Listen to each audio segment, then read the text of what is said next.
आज मैं फिर एक एक्सक्लूसिव वीडियो आपके लिए लेके आया हूँ। Why exclusive? क्योंकि मेरा जो वीडियो का यूएसपी है ये 3 E's है। उसमें से पहला ई जो है ये एक्सक्लूसिविटी। आपको जो कंटेंट मिलता है, जो मैं वीडियो बनाता हूँ, ये एक्सक्लूसिव वीडियो होता है, आपको कहीं देखने को नहीं मिलेगा। कंटेंट है ये रिसर्च बेस्ड है और ऐसे वीडियो जो आपने कभी देखे ना हो, लेकिन जो फैक्ट और फिगर्स को ही दिखाता है। सिर्फ डेटा दिखाने से वीडियो अच्छा नहीं बनता। जो डेटा होता है इसको प्रोसेस करके एक मीनिंगफुल कंक्लूजन निकालना बहुत इंपॉर्टेंट होता है, तभी कोई भी वीडियो जो है ये कन्विंसिंग एंड लॉजिकल लगता है। सेकंड ई है आई ओपनर। मैंने काफ़ी सारे वीडियो फाइनेंशियल प्रोडक्ट्स के ऊपर भी बनाए हैं। अब ये जो फाइनेंशियल प्रोडक्ट्स होते हैं इनकी जो रियलिटी होती है ये पब्लिक के सामने नहीं आती। काफ़ी बार ये जो रियलिटी होती है ये पब्लिक से छुपाई जाती है टू सेल द प्रोडक्ट्स और सर्विसेज। और ये जो रियलिटी होती है जो छुपाई जाती है इसको एक्सपोज करना, इसको आपके सामने रखना, ये मेरा इंटेंशन होता है हर वीडियो में, ताकि आपकी जो फाइनेंशियल लिटरेसी है ये बढ़े और आप कोई गलत डिसीजन ना ले। And third E is earnings. Awareness के साथ साथ आपका प्रॉफिट भी बढ़े, इसकी पूरी कोशिश मैं अपने वीडियो के थ्रू करता हूं। So welcome back to profiting with Naresh and just a reminder to subscribe this channel. अगर आप इस चैनल पे नए हो, I promise that you will learn new things every week through my videos. Coming back to the topic, आज हम इस video में आईपीओ में इन्वेस्ट करने के बारे में डिस्कस नहीं करेंगे। हम लोग डिस्कस करेंगे कि आईपीओस के बाद जब कंपनी लिस्टेड होती है और ट्रेडिंग करना स्टार्ट करती है एक्सचेंजेस पे, तो जितने भी जो आईपीओस होते हैं इनमें टॉप परफॉर्मर को कैसे सिलेक्ट करना है, कैसे चूज करना है, कौन कौन से सिलेक्शन क्राइटेरिया रखने हैं, ताकि हमारा जो इन्वेस्टमेंट डिसीजन है ये सही साबित हो। सब लोग आईपीओ लेने के लिए भागते हैं, हम लोग थोड़ा हट के सोचेंगे और लिस्टिंग के बाद कंपनी का ट्रेंड आइडेंटिफाई करके, कंपनी को अच्छे से स्टडी करके हम लोग इन्वेस्टमेंट का स्मार्ट डिसीजन लेंगे। कोई भी बड़े कंपनी का जब आईपीओ आता है तो पब्लिक उस कंपनी को बिना जाने, फाइनेंशियल्स है उसको बिना स्टडी किए, या जो भी सेक्टर है, प्रोडक्ट सर्विसेज है कंपनी के, इसकी बिना स्टडी किए आईपीओ लेने के लिए लाइन में लग जाते हैं। अगर आप ऐसा कर रहे हो तो स्टॉप दिस। आप एक सिर्फ लॉटरी ही खेल रहे हो और कुछ नहीं। आईपीओ के बाद जब कंपनी लिस्टेड होती है, ट्रेडिंग करना स्टार्ट होती है, तब कंपनी का जो असली रंग है वो सामने आता है। क्योंकि आईपीओ के पहले जो प्राइमरी मार्केट में हम लोग जब कंपनी के डिटेल्स चेक करने के लिए जाते हैं तो काफ़ी टाइम कंपनी के वेबसाइट के अलावा और कोई डिटेल्स अवेलेबल नहीं होता। लेकिन जब कंपनी लिस्टेड होती है तब इन्वेस्टर का जो सेंटिमेंट है, स्टॉक का जो ट्रेंड है, उसको हम लोग देख के ही एक इन्फॉर्म डिसीजन लेते हैं और तभी हमको पता चलता है कि कंपनी कितनी वर्थ है इन्वेस्टमेंट के लिए। Because remember one thing, not all fundamentally strong stocks are performing well after listing and not all performing stocks after listings are fundamentally strong। तो याद रहे, आपको स्मार्ट डिसीजन लेना है, कॉमन डिसीजन नहीं। So keep your eyes open and do not just blindly invest into any IPO. IPO की जो reality है ये मैंने अपने एक वीडियो में भी डिस्कस की है, उस वीडियो को आप जरूर देखना। आई ओपनर वीडियो है, before making any investment of IPO. आपने वो वीडियो जरूर देखना चाहिए। उस वीडियो की लिंक मैंने इस वीडियो के डिस्क्रिप्शन बॉक्स में दी हुई है, आप जरूर उसको देखना। Amount raised through the IPOs in this financial year crossed above 1.19 lakh crore which is 14 billion $। और इस साल के आईपीओज ने 2021 का जो रिकॉर्ड था वो भी ब्रेक किया है। एक चीज़ आपने नोट करनी है जो मैंने अपने आईपीओ वाले वीडियो में भी बताई थी, जो कंपनी आईपीओ के थ्रू लिस्टेड होती है उस आईपीओ का जो बेनिफिट होता है ये कंपनी को मिलता है, ना कि आपको। इन्वेस्टर जब आईपीओ में इन्वेस्ट करते हैं तो सबसे पहला उनका मोटिव होता है कि इन्वेस्टेड जो अमाउंट है इसका पहले प्रॉफिट बुकिंग किया जाए इमीडिएटली आफ्टर लिस्टिंग। तो जब भी आप देखोगे लिस्टिंग के बाद ही काफ़ी सारे जो स्टॉक्स होते हैं एक लिस्टिंग बेस प्राइस से ऊपर काफ़ी परसेंटेज ऊपर जाके जोर से गिरते हैं। उसका रीज़न यही होता है कि जितने भी इन्वेस्टर्स होते हैं ये अपना अपना प्रॉफिट बुकिंग करके निकल जाते हैं और आप जो पैसा लगाते हो, आपका जो पैसा होता है वैसे के वैसे ट्रैप हो जाता है उस आईपीओ में। अब इसमें गलती तो आप ही की है, क्योंकि काफ़ी लोगों को यही समझ में नहीं आता कि आईपीओ का जो मोटिव होता है, इन्वेस्टर्स क्यों पंप एंड डंप करते हैं, ये पब्लिक को समझ में नहीं आता। जो भी आईपीओ के थ्रू कंपनीज आती है ये सभी के सभी परफॉर्मिंग कंपनीज नहीं होती। पिछले जो 2 साल के आईपीओज आए इसमें सभी के सभी जो स्टॉक्स है, कंपनीज है, ये परफॉर्मिंग नहीं है। कुछ सारे जो स्टॉक्स है ये लिस्टिंग के बाद लिस्टिंग प्राइस से 90% से भी नीचे अभी भी लॉस में हैं और काफ़ी सारे ऐसे भी स्टॉक्स है जो with in 1 year 100 to 200% rally कर चुके हैं। अब आपको ये पता तो नहीं चलेगा आईपीओ के पहले कि कौन सा स्टॉक लॉस मेकिंग रहेगा, कौन सा स्टॉक रैली करेगा। तो यही पर्पज़ है इस वीडियो का, मुझे आपको बताने का। तो हम जो अर्ली राइजर्स है इसको कैसे आइडेंटिफाई करें, आफ्टर लिस्टिंग क्वालिटी स्टॉक को कैसे पिक करें। अब ये जितने भी स्टॉक्स लिस्टेड होते हैं इनकी लिस्ट आपको कहीं से भी मिल जाएगी, इक्विटी मास्टर है, ट्रेंड लाइन है, कहीं से भी आपको मिल जाएगी। जो भी आपको लिस्ट मिलती है इसमें से सबसे पहला सिलेक्शन क्राइटेरिया है सेक्टर का। सेक्टर का जो सिलेक्शन क्राइटेरिया है ये मैंने अपने इस वीडियो में डिस्क्राइब किया था, आप उस वीडियो को जरूर देखो। मैं आपको इन शॉर्ट बता देता हूँ कि जो साइक्लिक स्टॉक्स होते हैं, जो सेक्टर साइक्लिक होते हैं, इसमें आपको बिल्कुल इन्वेस्ट नहीं करना है। साइक्लिक मतलब क्या? साइक्लिक स्टॉक्स मतलब ऐसे स्टॉक्स जो मार्केट में एक साइकिल में मूव करते हैं। ऐसे जो स्टॉक्स होते हैं इनका जो बिजनेस है, इनका जो प्रॉफिट है, ये भी एक साइक्लिक नेचर का ही होता है। ऐसे स्टॉक आपको अवॉइड करने हैं। नॉन साइक्लिक स्टॉक जो है ये मैंने बताया था उस वीडियो में, जो essential goods and services related जितने भी कंपनीज है, सेक्टर्स है, इनको आपको सबसे पहली प्रायोरिटी देनी है। नॉन साइक्लिक सेक्टर्स क्यों? क्योंकि जो नॉन साइक्लिक सेक्टर्स है जैसे इसेंशियल गुड्स एंड सर्विसेज, ये सेक्टर से रिलेटेड जितने भी स्टॉक्स होते हैं इनकी जो प्रॉफिटेबिलिटी होती है, ग्रोथ होती है, ये कंसिस्टेंटली अपवर्ड और पॉजिटिव रहती है, irrespective of slow GDP growth, recession, pandemic, inflation और एनी नेगेटिव सिचुएशन। अब ये जो टॉप 5 स्टॉक्स है इनके बारे में थोड़ा सा हम लोग जानते हैं। तो ये जो लिस्ट है ये वो 100 स्टॉक की है जो रिसेंटली आईपीओ के थ्रू लिस्टेड हुए हैं। आईपीओ की जो लिस्टिंग डेट है यहाँ पे आप देख सकते हो इस कॉलम में।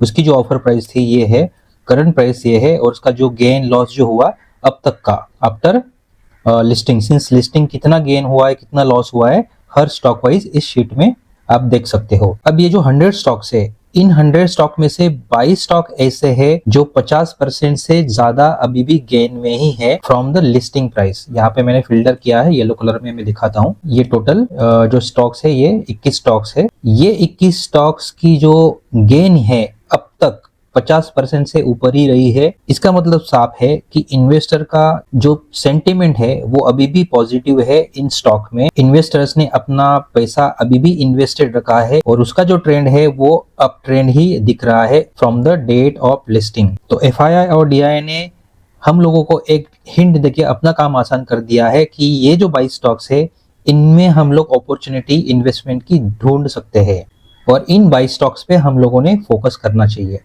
But keeping our sector criteria in mind with other key fundamentals, इनमें से ये जो 22 स्टॉक्स है इनमें से 5 ऐसे जो स्टॉक्स है ये मेरे पर्सनल टॉप 5 पिक्स है। इसके जो रीजंस है ये मैं आपको आगे जाके बताता हूँ।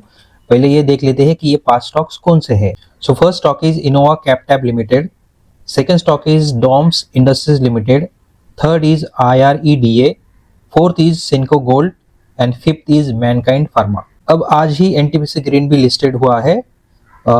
उसमें आज 12 to 15% का गेन ऑलरेडी स्टॉक ने किया है। NTPC green essential goods and services में भले ही आता है लेकिन मैंने वो क्यों कंसिडर नहीं किया, इसका रीजन यही है कि एनटीपीसी की जो हिस्ट्री है वो लिमिटेड है, हिस्ट्री का जो डेटा है वो लिमिटेड है। रिसेंटली कंपनी फॉर्म हुई है जब से गवर्नमेंट ने ग्रीन एनर्जी को प्रमोट करना शुरू किया है तब से। लेकिन अब जो ग्रीन एनर्जी का जो प्रोडक्शन स्टार्ट हुआ है इंडिया में, रिसेंटली ही इंडिया में हुई है, तो इस सेक्टर को गवर्नमेंट कैसे प्रमोट करती है, कितना इन्वेस्ट करती है, ये जब तक पूरा क्लियर नहीं होता, हमारे पास जब तक ये पूरा डेटा नहीं आता तब तक हम इस कैटेगरी को थोड़ा सा साइड में ही रखेंगे। सेनको गोल्ड मैंने इसलिए सिलेक्ट किया है क्योंकि सेनको गोल्ड का जो पास्ट डेटा है, हिस्ट्री है, ये हमको पता है। सेनको गोल्ड का जो फाइनेंशियल स्टेटमेंट्स है, जितने भी फाइनेंशियल्स है, ये अभी अवेलेबल है, हम लोग स्टडी कर सकते हैं और ये स्टडी करने के बाद ही मैंने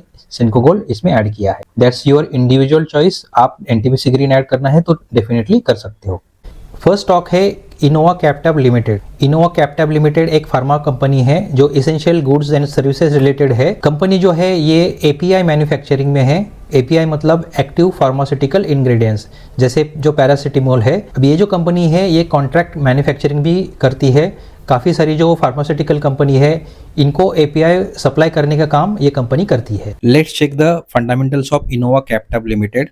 इस कंपनी की मार्केट कैपिटल है 5,784 करोड़ की। स्टॉक पी 48.9 है, इंडस्ट्री पी 33.9 है। स्टॉक पी ज़्यादा है इंडस्ट्री पी से, तो स्टॉक जो वैल्यू है स्टॉक की वैल्यू ओवर प्राइस्ड है, लेकिन जो कंपनी है ये एक फार्मा कंपनी है which is into essential goods and services, और इसमें जो इन्वेस्टर्स होते हैं ज़्यादातर एसेंशियल गुड्स सर्विसेज सेक्टर्स ही ज़्यादा प्रेफर करते हैं फॉर इन्वेस्टमेंट, क्योंकि यहाँ पे उनकी कंसिस्टेंसी देखी जाती है। जैसे आप देख सकते हो आरओई जो है 5 साल का रिटर्न ऑन इक्विटी 24% की है which is very good. Compounded profit growth 5 साल का 37% है which is outstanding. PB ratio ज्यादा है 6.46 because this is capital intensive industry, manufacturing industry है। तो जब कंपनी एक्सपैंड करती है, नए नए उनके जो मैन्युफैक्चरिंग फैसिलिटीज जैसे जैसे बढ़ती जाती है, उनका जो कैपिटल एक्सपेंस है वो बढ़ता जाता है, क्योंकि उनको एसेट्स भी ज्यादा लेने होते हैं, गेन करने होते हैं, एसेट्स उनकी बढ़ती है। डेट इक्विटी जो है 0.29 की है,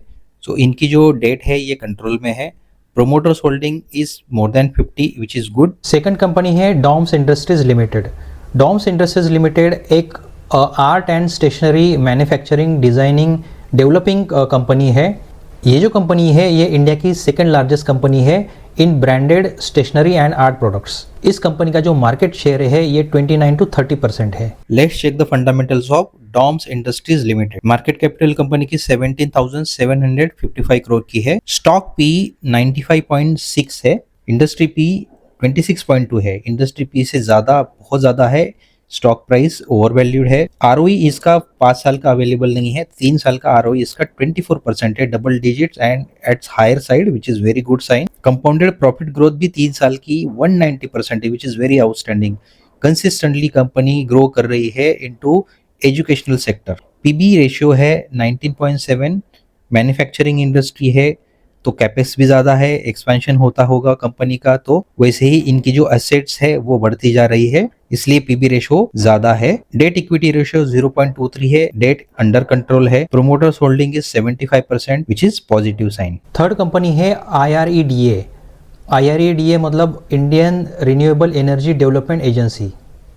ये एक फुल्ली ओन गवर्नमेंट कंपनी है, और ये जो कंपनी है ये इंडिया की सबसे बड़ी pure play green financing NBFC company है। ये जो कंपनी है ये एक कंप्रहेंसिव फाइनेंशियल प्रोडक्ट्स ऑफर करती है। इंडिया के जो नए नए विंड प्रोजेक्ट्स है, सोलर प्रोजेक्ट्स है, इनको ये कंपनी फाइनेंसिंग करती है। इस कंपनी के फाइनेंशियल स्टेटमेंट पढ़ने के बाद मैंने कुछ की पॉइंट्स ऑब्जर्व किए हैं जो मैं आपको बताता हूँ।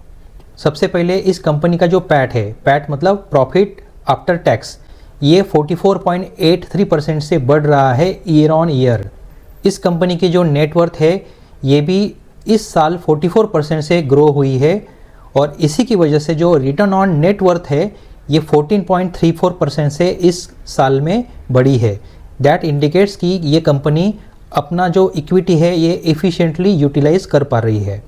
इस कंपनी का जो NPA है, नॉन परफॉर्मिंग एसेट, मतलब जो कंपनी लोन देती है उसका जो रिपे होता है ये टाइमली नहीं हो रहा है as per agreed terms and condition, और उसकी वजह से इसका जो NPA है ये बढ़ा था। लेकिन इस साल कंपनी ने अपना जो NPA है ये काफ़ी हद तक घटाया है, फ्रॉम 3.21% जो लास्ट ईयर था टू 2.36%। तो कंपनी का जो रिस्क मैनेजमेंट है ये अच्छा है, और इस साल IRDA के थ्रू जो रिन्यूएबल एनर्जी का एडिशन है ये 70% से बढ़ गया है। तो ये जितने भी फैक्टर्स है ये सब पॉजिटिव है for the growth of this company. Let's check the fundamentals of Indian Renewable Energy Development Agency Limited, which is IREDA. Market capital 52,075 crore की है। स्टॉक P 36 है। इंडस्ट्री P 29.5 है। इंडस्ट्री P से बहुत ज्यादा स्टॉक P नहीं है, so valuation is at very good price. ROE जो है 5 साल का 15% है, which is good. Compounded profit growth 5 साल की 34% की है। Year on year consistently IREDA जो है ये प्रॉफिट मेकिंग कंपनी है। पीबी रेशियो 5.53 का है विच इज ग्रेटर देन 1। तो जो पॉजिटिव सेंटीमेंट है इन्वेस्टर का ये इंडिकेट करता है। डेट इक्विटी इसमें बहुत ज्यादा है, 5.85 की है।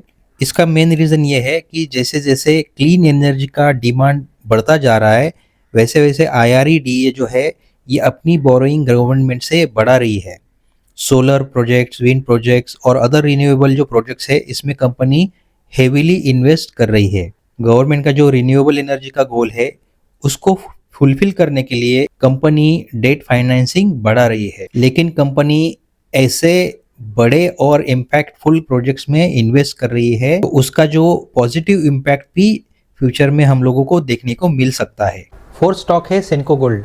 सेनको गोल्ड गोल्ड ज्वेलरी की डिज़ाइनिंग और मैन्युफैक्चरिंग करती है। इसका जो मेन डोमिनेंस है ये east and north east states में ज़्यादा है इंडिया के, और ये जो स्टेट्स है ईस्ट एंड नॉर्थ ईस्ट, यहाँ से सेनको गोल्ड का 85% रेवेन्यू जनरेट होता है। इस कंपनी के 155 से भी ज़्यादा शोरूम्स है 16 स्टेट्स में इन 106 सिटीज़। अब ये स्टॉक सिलेक्ट करने का एक सबसे बड़ा रीज़न था कि इस कंपनी के जो प्रॉफिटेबिलिटी है ये कंसिस्टेंटली अपवर्ड ट्रेंड की है।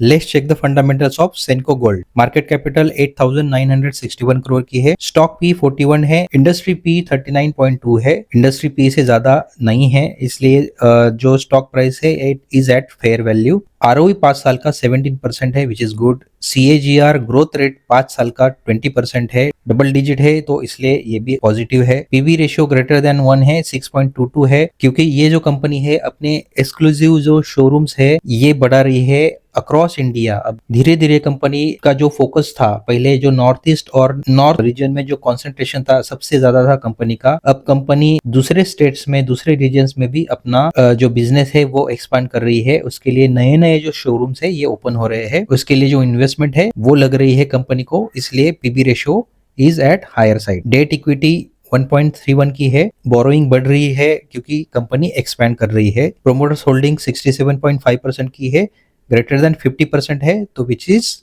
Positive sign. And the fifth stock is Mankind pharma. Mankind pharma India की 4th लार्जेस्ट फार्मा कंपनी है in terms of domestic sales. This company is into pharmaceutical formulations and consumer health care sectors. Company consistently काफ़ी सालों से profit making रही है, और ये जो कंपनी है ईयर ऑन ईयर नए नए जो प्रोडक्ट्स है अपने पोर्टफोलियो में ऐड करती जा रही है। कंपनी रैपिडली ग्रो कर रही है। Let's check the fundamentals of Mankind pharma. Market capital इस कंपनी की 1,03,318 करोड़ की है। स्टॉक पी 51.2 है। इंडस्ट्री पी 33.9 है। इंडस्ट्री पी से ज़्यादा स्टॉक पी है, तो स्टॉक प्राइस जो है ये ओवर वैल्यूड है। रिटर्न ऑन इक्विटी 5 साल की 22% की है which is very good. CAGR growth percent 5 साल का 27% का है which is very strong. PB ratio 9.54 का है। कंपनी एवरी ईयर अपना जो प्रोडक्शन है ये बढ़ाते जा रही है। नए नए जो फॉर्मुलेशन है, जो प्रोडक्ट्स है वो अपने पोर्टफोलियो में ऐड करती जा रही है। इसके लिए जो एक्सपांशन है ये एक्सपांशन बढ़ रहा है, कैपेक्स बढ़ रहा है, इसलिए पीबी रेशियो भी इसका हायर साइड है। डेट इक्विटी ऑलमोस्ट 0 है। प्रोमोटर्स होल्डिंग 74.9% की है विच इज गुड। प्रोमोटर्स का जो होल्डिंग होता है ये ज्यादा ही होना चाहिए, 50% से ज्यादा ही होना चाहिए। प्रोमोटर्स होल्डिंग 50% से ज्यादा होना मतलब जो प्रोमोटर्स होते हैं ये कंपनी को और आगे बढ़ाना चाहते हैं, तो जितना प्रोमोटर्स होल्डिंग ज्यादा उतना कंपनी के लिए अच्छा है और इन्वेस्टर्स के लिए और भी अच्छा। So friends, hope you like this video. ये वीडियो बनाने का यही इंटेंशन था कि लोगों को ये पता चले, लोग जो IPO में इन्वेस्ट करते हैं काफ़ी टाइम फंस जाते हैं, इनके लिए खास करके ये वीडियो था। और लोगों को ये पता चले कि IPO में इन्वेस्टमेंट करने से अच्छा IPO के बाद जब कंपनी लिस्टेड होती है, ट्रेड करना स्टार्ट करती है, उसका एक ट्रेंड देख के, एक डेटा कलेक्ट करके, एनालिसिस करके ही हम लोग एक डिसीजन ले इन्वेस्टमेंट का, ताकि आपका जो इन्वेस्टमेंट है ये कंसिस्टेंटली प्रॉफिट मेकिंग रहे। और ये वीडियो आप अपने उन फ्रेंड्स और कलीग्स के साथ ज़रूर शेयर करना जो IPO का नाम सुनते ही IPO में इन्वेस्टमेंट करने के लिए जंप करते हैं। ऐसे ही यूज़फुल, इंसाइटफुल और एक्सक्लूसिव वीडियो के लिए चैनल को ज़रूर सब्सक्राइब करना। Until next time, good bye.